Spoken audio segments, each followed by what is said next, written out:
Well, welcome to Black Men Speak, a podcast that highlights ordinary Black men doing extraordinary things. I'm your host, Keith Dent, and look, it's two for Sunday. Now I was going to say two for Tuesday, but it's two for Sunday. I did one earlier this afternoon, and we have another topic today. Now this one is a little bit more serious and thought-provoking.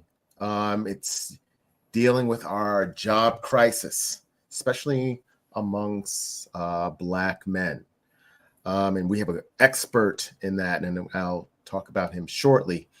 But the problem of joblessness for Black men is on average of 3 times worse than what is generally assumed. We typically assess joblessness based on the unemployment rate, but prime age, which is the ages 25 to 54, the Black men's employment to population ratio lags of other ethnic groups by over 10 percentage points. And that's a pretty big gap, and it's something that we just need to talk about. And a problem with the official labor market statistics that is really used, I guess in the media, print media and regular media, that they do not include Black men who are incarcerated or allow us to evaluate the economic impact of the higher mortality rate of Black men. So the prime age Black men who are incarcerated or deceased still have children, family members, and partners who, under different circumstances, could benefit from their financial support. When one takes into account the incarceration and mortality rates of Black men, it's called EPOP for short, jobs gap jumps 4 times the unemployment rate. The unemployment rate jobs gap and the income deficit approaches, listen to this, a whopping $50 billion a year.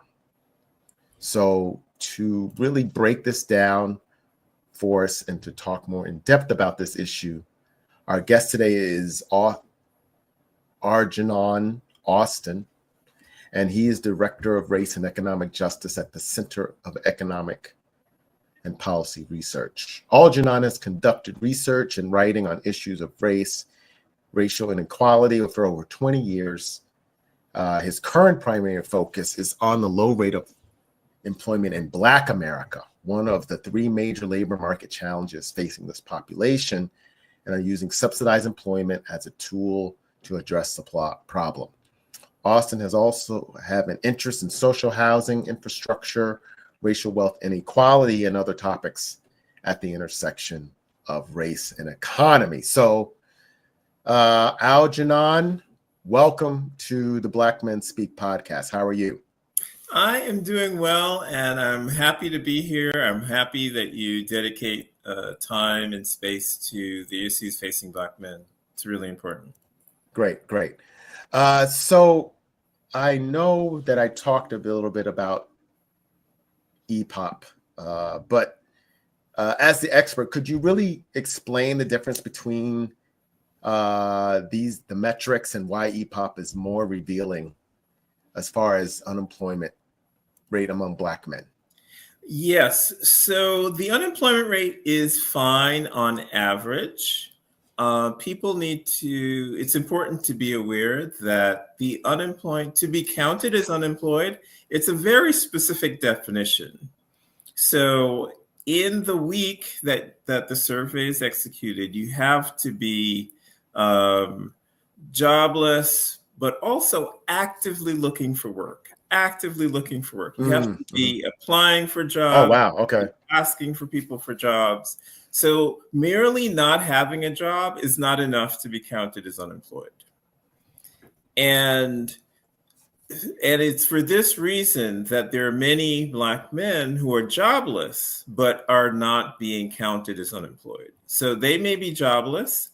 They may want to work, but because they didn't turn in a job application that week, ask someone, if about a job opening that week, they would not be counted as unemployed. So for that reason, that's one of the reasons why the unemployment rate really undercounts joblessness, particularly for Black people. So if you, for example, let's take someone who is formerly incarcerated, a Black man formerly incarcerated, and this group encounters a significant amount of prejudice in the labor market, both for being Black and for having a criminal record. Let's say you tried in June and you got rejected from all the jobs you applied. July, you got rejected. August, you got rejected. September, so on. And then last month, you just said, look, I've had like 7 months of rejections. I am really discouraged. I'm not, this month, I'm not why bother? I want to work if I get the opportunity, but I'm discouraged because I've gotten so many rejections. That person is not counted as unemployed. Now, again, they want to work. In the past, they were actively searching for jobs, but because they are now discouraged after all these rejections, they are no longer counted as unemployed. So for this reason, those are some examples that unemployment is a very specific definition by the Bureau of Labor Statistics, and it has very specific criteria. So a lot of Black men who are jobless are not being counted. When you look, what I do to get a better sense is I compare the rate of employment, which is just, do you have a job? Instead of trying to figure out, instead of looking at the numbers of who meet this specific criteria, who don't have a job, I just say, okay, do you have a job or not? Yeah. And then I compare it to whites in the same age category. So you mentioned the prime age, which is 25 to 54. And that's the age when people are most likely to be working. So if I see, the white prime age employment rate for white men is 10 or 12 points higher than for Black men, that for me is the true measure of joblessness, because I work on the assumption that Black men, prime age Black men, should be employed ideally at the same rate as prime age white men. And when I see this huge gap, I say that's the true measure of joblessness. And as you mentioned before, the employment rate, when you look at men, the employment rate for prime age Black men is significantly lower than for prime age white men, for prime age Latino men, for prime age Asian men. So that's what I'm talking about, or that's most of what I'm talking about when I say there's this jobs crisis, because Black men are just not being employed at the rate of men, not just white men, but also Latino men and Asian men. So there's a real, very particular crisis hitting Black men and hitting the Black community. Right. And so the chat is really going to be interested in these. There's some comments, but one thing I wanted to touch upon is that when you talked about looking for a job, that really can only be counted if you would report, right, to the unemployment office that you're looking. Is that correct? No. This the unemployment rate number is based on a survey. The unemployment claims for unemployment insurance benefits is a different. That's a different. Oh, okay. Okay. Gotcha. Yeah, I just wanted to make that as far as would they come up with that figure. So if you didn't report, or if you didn't say, "Oh, I was looking for a job," they more than likely wouldn't get counted as being jobless because they weren't active. They just were not actively looking. Being jobless is not enough. You have to be actively looking for a job. Gotcha. Okay.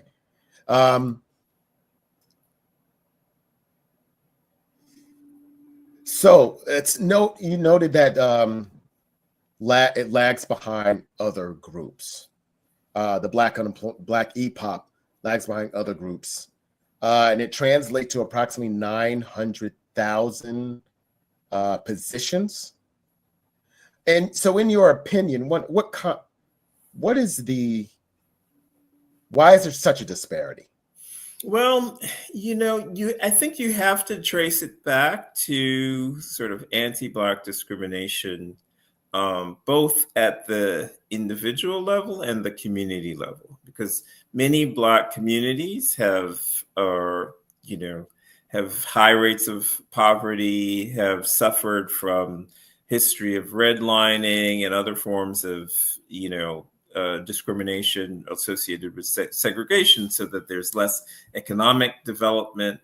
And at the personal level, we find that, there are these studies that have been conducted for over 20 years where they will send out testers. So they may send a white man out and a Black man out to apply for either the same jobs or similar jobs.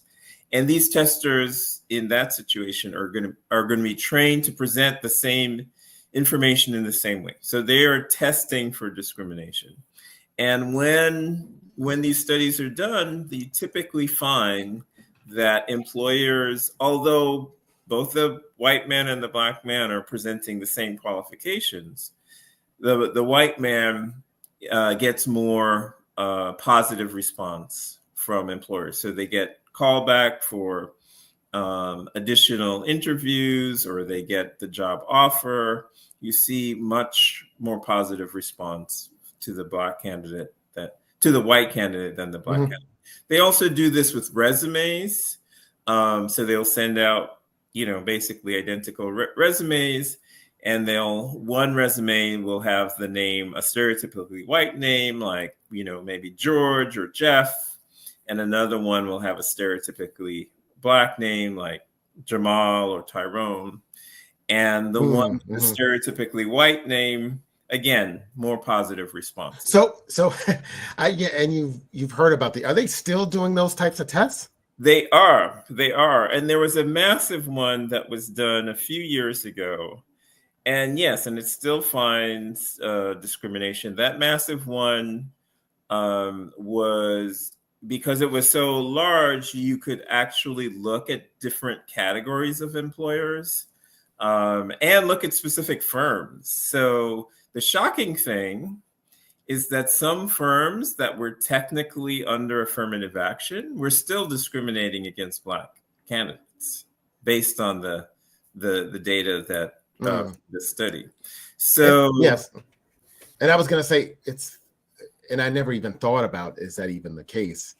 Because I guess everybody submits resumes online for the most part.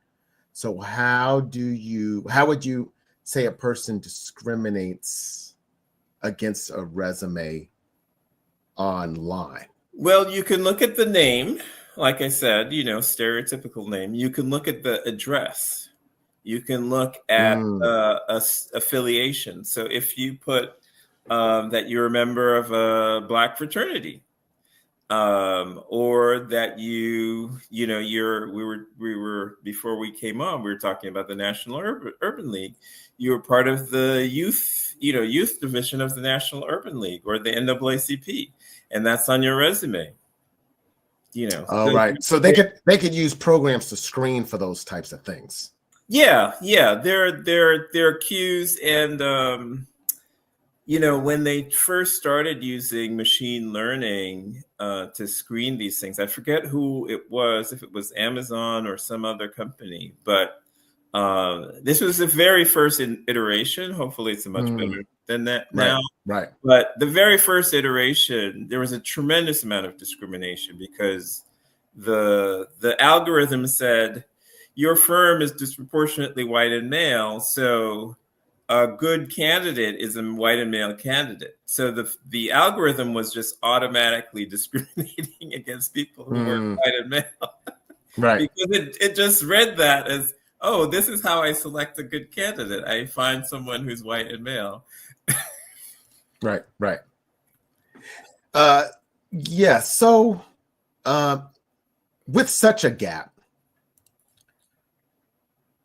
how would this economic boost? So realistically, because I think there's so many issues in our communities, it's not, yes, we don't have jobs, but there's a lot of other things that's problematic as well, which we can't get into at this moment, but because we would be on forever. But realistically, how many jobs could we add, do you think, where if things are a little bit more equitable? How many jobs do you think we could add? And if based on your research and expertise, and then with that number, how would it benefit our community development and kind of poverty reduction? Well, we can add as many jobs as we want, ideally. This is like, so let me. Well, I guess, are there that many jobs out there to be had? I guess is also. Well, this is why I'm an advocate for subsidized employment. And if you get a chance to explain what that means. Yeah, so subsidized employment is when the government or some entity covers some or all of the core labor cost of hiring a particular person. So we saw it most dramatically, the largest practice of this was in response to the Great Depression. So the Great Depression, there was massive joblessness. And at the peak of the Great Depression, if I remember correctly, the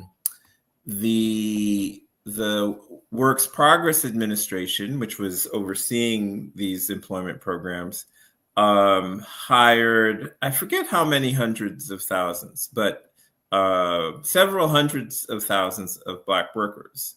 They hired, I think at the peak, it was like maybe 8 million people got jobs through the WPA. And, maybe something like 800,000 Black workers at the peak got jobs through the WPA. And there was also the Civilian Conservation Corps, which worked in national parks and hired youth. And there were, probably another 100,000 or 200,000 Black young men who were employed through the Civilian Conservation Corps. So that was a massive amount. And that was back, that peak was like 1939 or so, 38, 39. If you translated, because the labor market is much larger today than then, if you translated that to today, if you kind of adjusted for population size, we would have over 1 million jobs. So in the 1938 or so, we basically created the equivalent of about 1.3 or 1.4 million jobs for Black workers. So this is what I'm saying, is that in theory, we can create all the jobs we need. In practice, of course, in this particular in a normal political situation, it's difficult. And one thing that I do in my work, I lead a coalition called the Full Employment for All Coalition. And this coalition is about advocating for subsidized employment. But it's not just for Black men. It's not just for Black people, because while the problem of joblessness is particularly extreme for the Black population, it's also pretty severe for the American Indian and Alaska Native population. And you can also find a lot of joblessness in Appalachia, in Kentucky and West Virginia and parts of Ohio. And you can also find lots of joblessness in the Southwest. And frankly, in every state, you can find cities that are economically depressed. You can find counties and rural areas that are in need of jobs. So the Full Employment for All Coalition is trying to get all of these different constituents, I guess you could say, to advocate for a national subsidized employment program that's targeted to the most disadvantaged community. So, I work in the Washington, D.C. area, and in Southeast Washington, D.C. has very high rates of joblessness. So I'm thinking about something that will, have jobs programs, subsidized employment programs for the Southeast of DC or in Appalachia, particular counties in Kentucky that, and counties in Mississippi and Right. counties in Alaska and counties in, California. So, the good news is there are, Senator Booker has a federal jobs guarantee bill that he introduced. He reintroduced a couple of years ago, and Representative Bonnie Watson Coleman, who is in New Jersey. She's a New Jersey congresswoman. She has a WPA Act, which is again sort of about addressing, basically a subsidized employment program. So there is some interest in Congress about, creating the programs that can address joblessness. Right. Okay, great.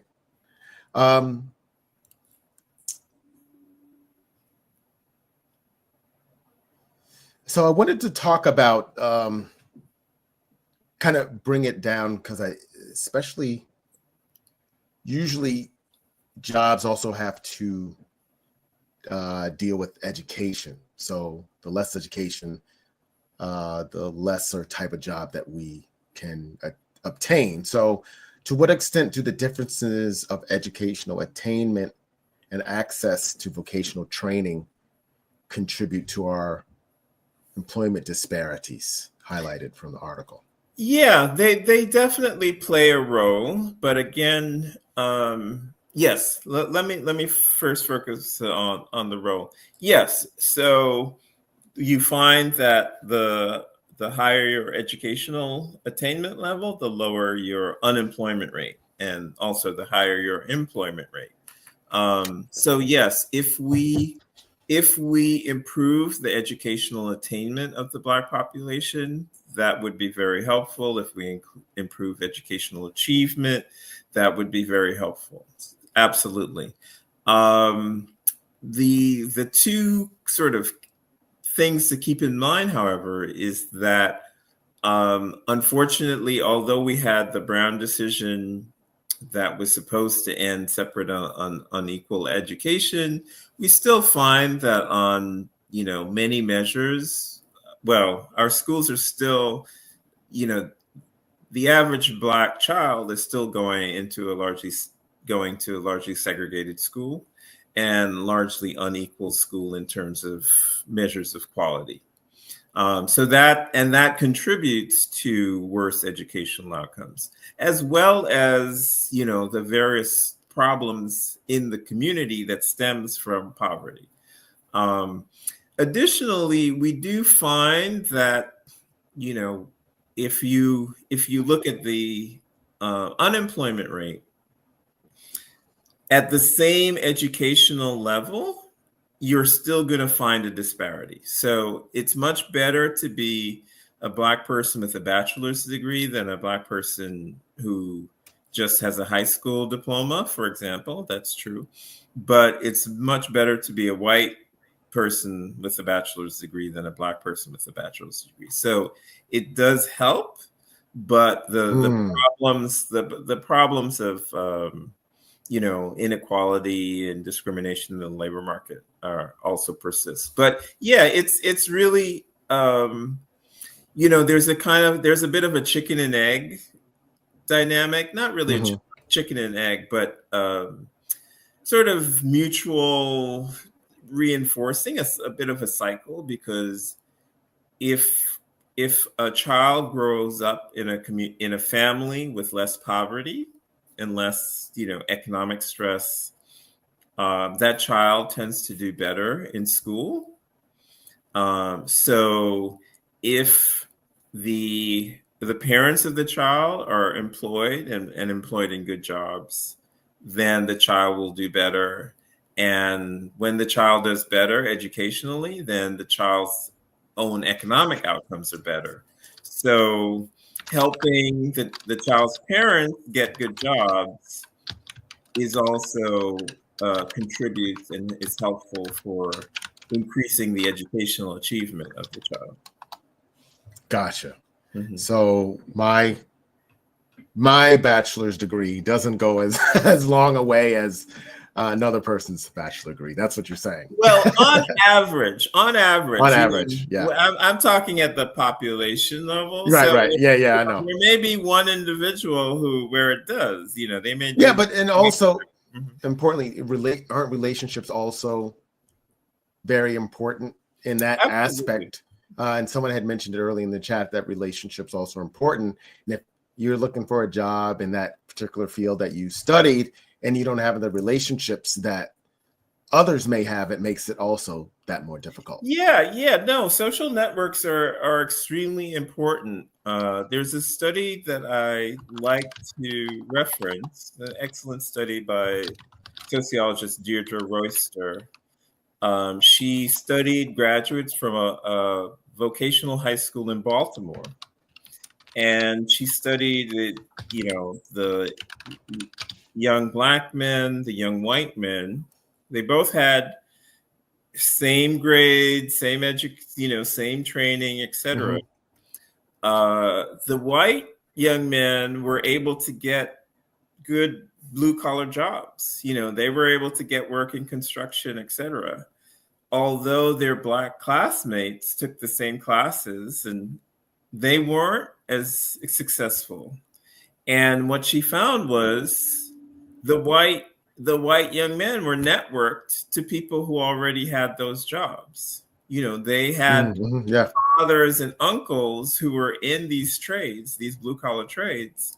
And those fathers and uncles just pulled them into were able to help them get the jobs. The Black young men, even though they took the same classes, they didn't have those networks to those trades and therefore weren't able to get access. Right. And you can see that at other levels. So this is also part of part of the challenge for Black workers in that because you have, not only because you have a high rate of joblessness of Black men, mm-hmm. you have fewer Black men who can serve as a link to employment, right? So young Black men can't go and say, hey, the generation, or have fewer men of the previous generation that they can turn to help them, get them right. And we also have to actively want to do it as well. So that's also another factor. That plays a part in that. Yes. So that's I completely understand that. So what specific policy measures could be implemented at the federal or state level to address these disparities? And are there any historical precedents where this has been done? So there are many options because, like you say, there are different factors. So we could do more work in terms of improving educational attainment and achievement. As I was talking about, we still have segregated and unequal schools to a large degree. We could do more. We could, because of these lack of networks, that's when affirmative action works the way it's supposed to. It makes people aware that Black candidates may not be networked, and it says, okay, go and reach out to the Black candidates so that they are aware that you have job openings. That's affirmative action. That's part of affirmative action that people don't recognize, is just making sure that all the people in the pool are aware of what's available. Because like I said before, if you're not in the network, you may not know that there's a job open, but people who are networked might know there's a job Right. open. Okay. Right. But as I mentioned before, the thing that I'm working on most is subsidized employment, and I'm hoping that for example, the bill of Representative Bonnie Watson Coleman, her WPA Act, or the bill of Senator Cory Booker will be passed, and these bills will target these disadvantaged communities, these communities with high rates of joblessness, and spur job creation. And it's important to recognize not only do these things help jobs, but they help in economic development. Because if you're trying to start a business, I mentioned Southeast DC, which is a predominantly Black area in Washington, DC, higher rates of poverty than other areas. It may be challenging. One, you probably don't have as much capital as people in the other to start your business. Right. And because it's a high poverty area, your profit margins are going to be a lot slimmer. But if using subsidized employment, your labor costs are reduced, then you're probably more willing to take the risk of opening a business. Your business has a better chance of succeeding because your labor costs are going to be reduced from the employment subsidy. So it helps, and it helps at the individual level, but it also can help at the community level in spurring community economic development. Yeah, and I've seen a little bit of the subsidized employment, especially for teens. Oh, yeah. Yeah, when they're trying to look for jobs over the summer, which has also been a very, very helpful. They not only get teens job skills, but also just getting work and knowing what it means to work, and because plays a big part. Absolutely. Yes. Those are very effective and really important. Yes. To sort of integrate people into the labor force. We talk about disconnected youth, people who just never even get attached to the labor force, never get into the habit of working and looking for work. So subsidized employment for sort of disadvantaged youth is extremely important. And it also brings to mind that subsidized employment has been used effectively to reduce violence in communities. I mean, the youth subsidized employment has has some of that effect. But even there's a program in Chicago. It's like Rapid Employment and Development Initiative that was designed specifically to reduce gun violence in Chicago. So this program, you look at people, often individuals who were formerly incarcerated, who recently released, and they provide the employment, but they also provide cognitive behavioral therapy. So it's both together. And they found a significant reduction in these individuals' involvement in gun violence. So it can be very effective to make communities safer. And this is also, has so many ripple effects when you have a community with lower levels of violence, because, the stress level in the community drops down. Again, we were talking about businesses. You don't want to open a business in an area where people are being shot regularly. Right. So, reducing. Yeah, so it'll make our communities have more diverse businesses. Yeah. Which is what they need. It's almost like a circle that just can't be closed. Exactly. So so these effective programs, and there are of course lots of other programs with that help reducing gun violence, but I think this is a really powerful one. So these programs have multiple positive, instead of a vicious cycle, you start a virtuous cycle of positive things happening. And so what about the private sector? They don't necessarily have a dog in the fight, or they can choose not to. But are there any industries or companies that you know of that have actually making a concerted effort to do something about this? Well, there was an initiative at the peak of like the Black Lives Matter moment when corporations were actually feeling right pressure to do, and there was a sort of coalition of private sector companies that had promised to create 1 million jobs for Black workers. I need to follow up and see what happened with that. So, they all went away. Yeah, I mean, today certainly they're all like, what? We don't know anything about that. Yeah. Well, it's interesting. Even if they wanted to, keep it, they just never. They just didn't. They didn't. They've been kind of almost pressured not to do it. Yeah, right now there's a lot of pressure on them not to do it, and I must say it's unfortunate that some of these companies that have a tremendous amount of money, tremendous amount of wealth, tremendous amount of market power, that they really don't need to cave as easily and as quickly as we caved. But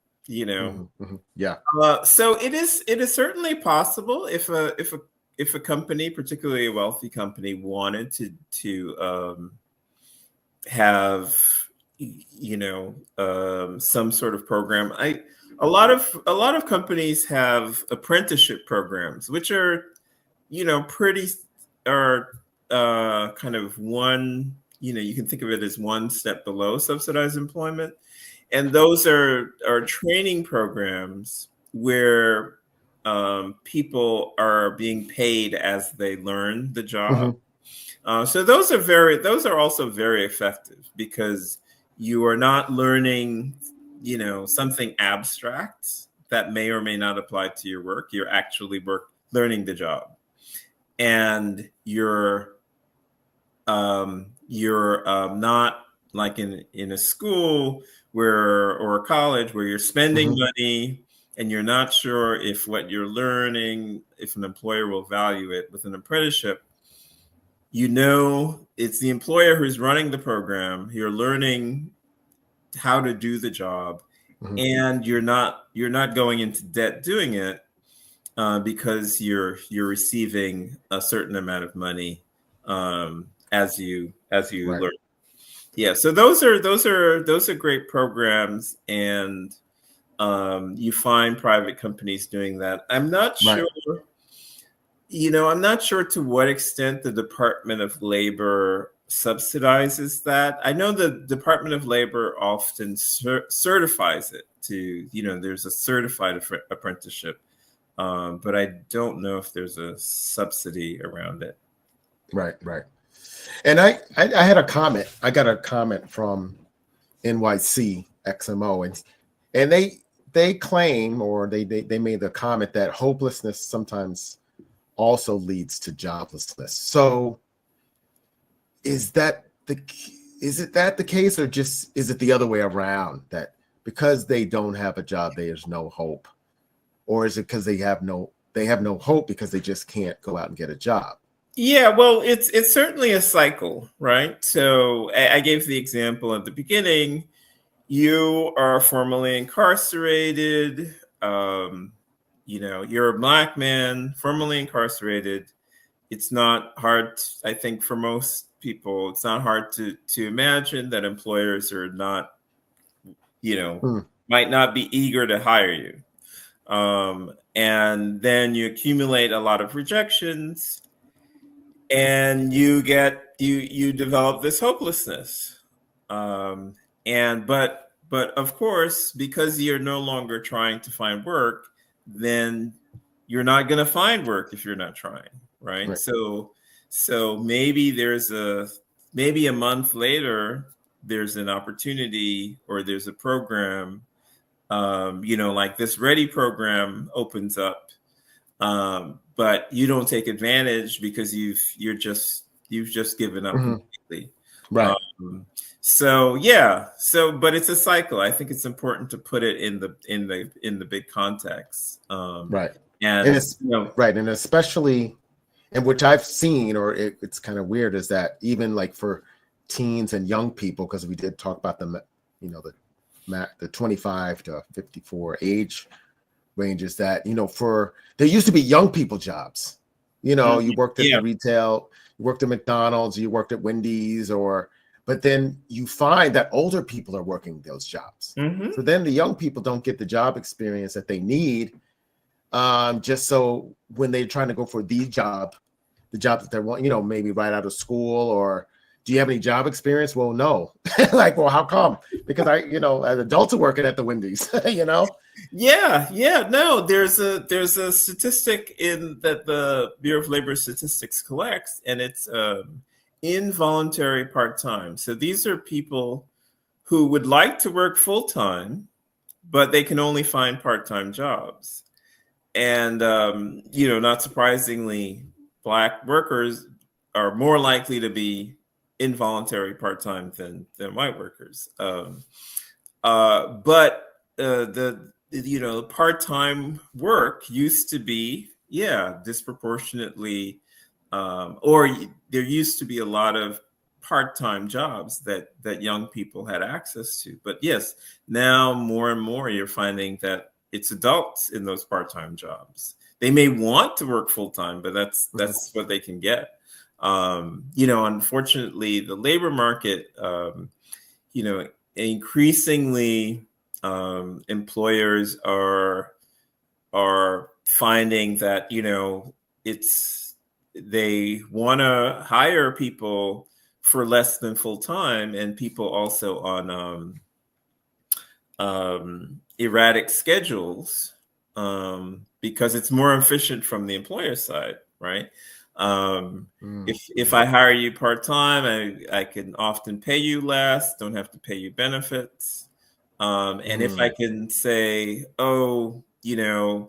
it's raining today and no one's coming into the shop, so don't bother coming in. That's helpful to me as an employer because I don't have to pay you, but it's bad for you because you have to pay your rent. Paid. You have to pay your rent, and you thought you would be able to work today, but the employer calls in and says, nope, don't bother coming in. Yeah, it's tough. Yeah, it's tough. And I used to work in an organization that we dealt with small businesses, and one of the mantras that was always out there is that if you work on your small business and you can hire a person, if 1 in 3 small businesses were to hire, we would be at full employment. So is that still the case? And if that is, how can our communities and boost up the small businesses in their communities to ensure that we do have that full employment that's necessary? I'm not sure if that's still the case. I wouldn't be surprised if it is, because there are lots of small businesses. So yes, I imagine that certainly if some portion of them, if a significant portion of them hired one person, that would be a lot of hires. So the challenge is that it's tough for small businesses. It's not, if the business is, financially healthy and growing, then employers would hire. But if they're struggling, right, then they're not. That's the last thing they're going to do.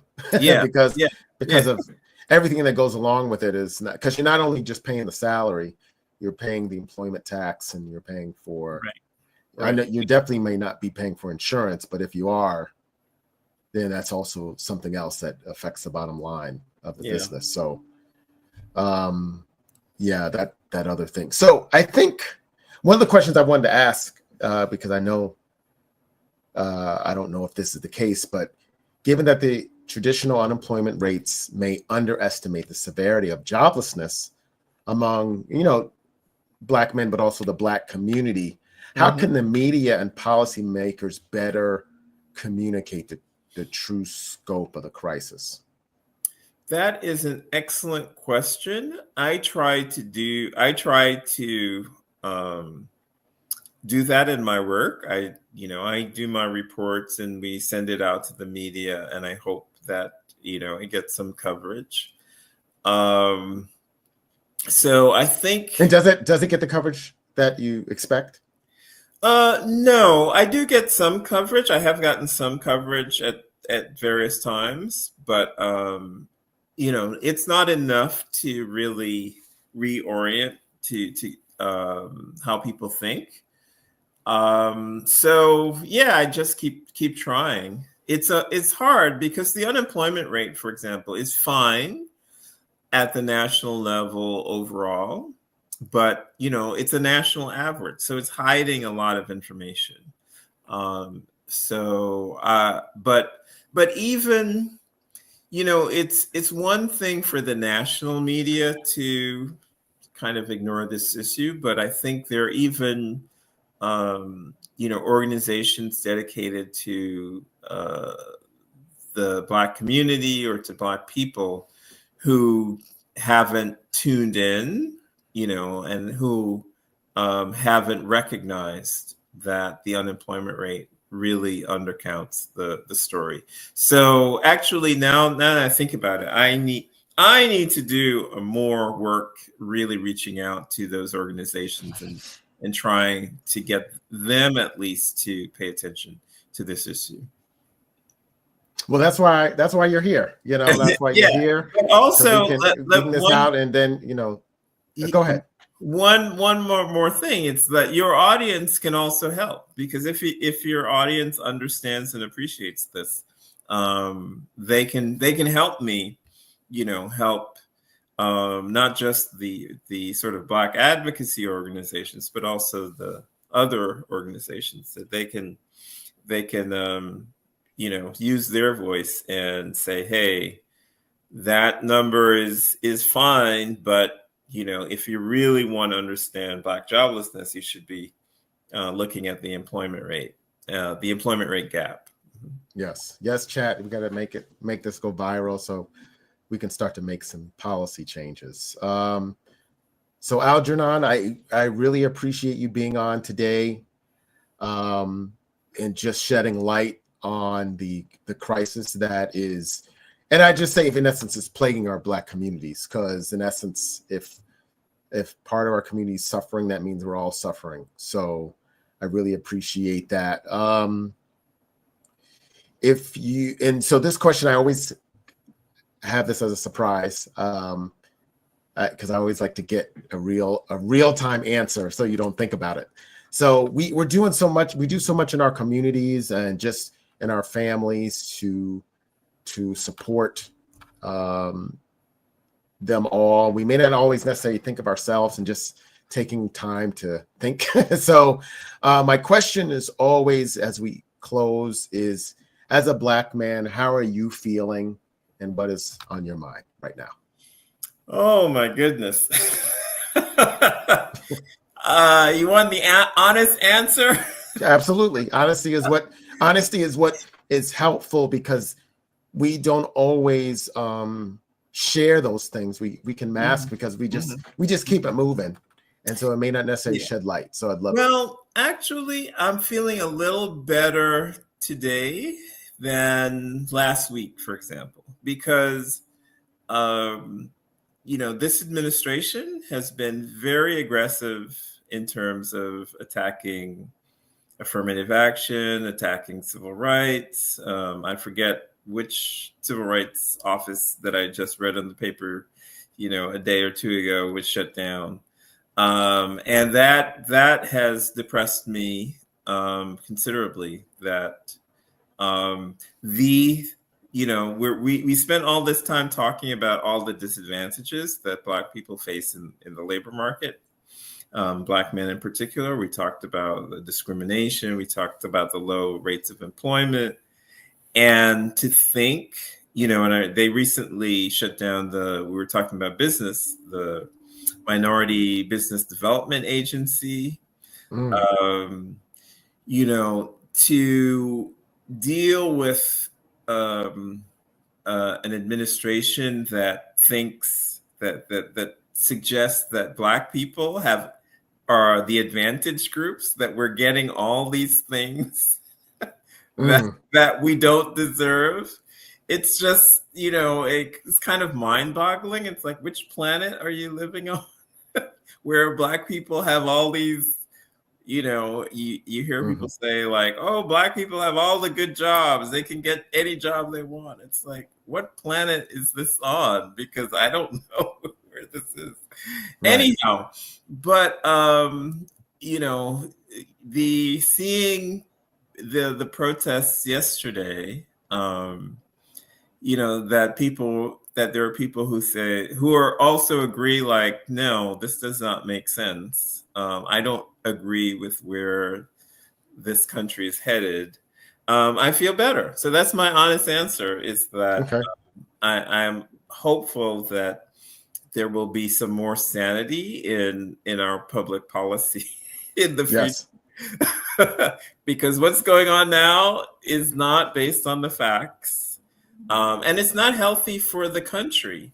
If I can get on the soapbox a little bit, but the future, America is a racially and ethnically diverse country. That's a fact. A huge portion of our labor force is Black and Latino and American Indian and multiracial and Asian. And if you don't invest and develop this population, you're hurting the country. It's not like we don't live in a separate country. Yeah. If more Black men are working, the whole U.S. economy benefits from that. So why would you be against that? I don't understand it, but hopefully there'll be some sanity in the future.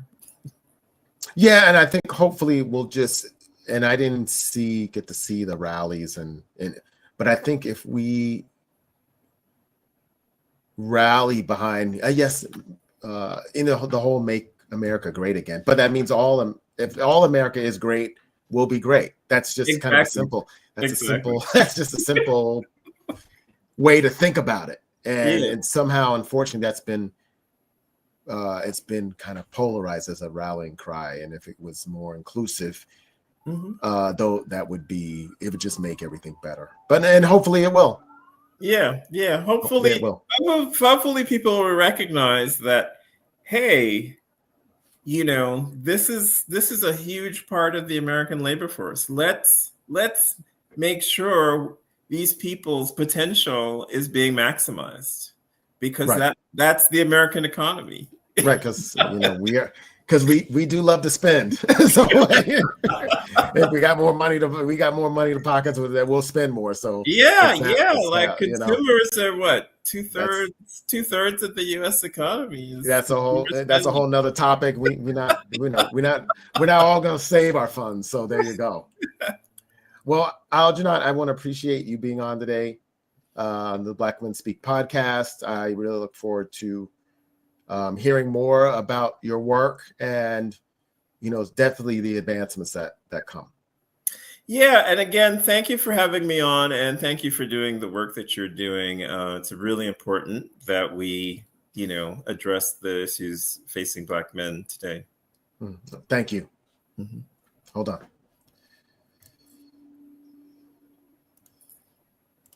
Well, we got through it. Thank you. And if you are believe in this issue, reach out. If you have a job, hire someone, or at least interview them and see what they can offer. Don't just turn them away because you don't think they fit the profile. It really would go a long way, because not only are you benefiting that individual, but you're going to be benefiting the community and ultimately the country. So this is Black Men Speak. This is Keith Dent from the Black Men Speak podcast. Peace.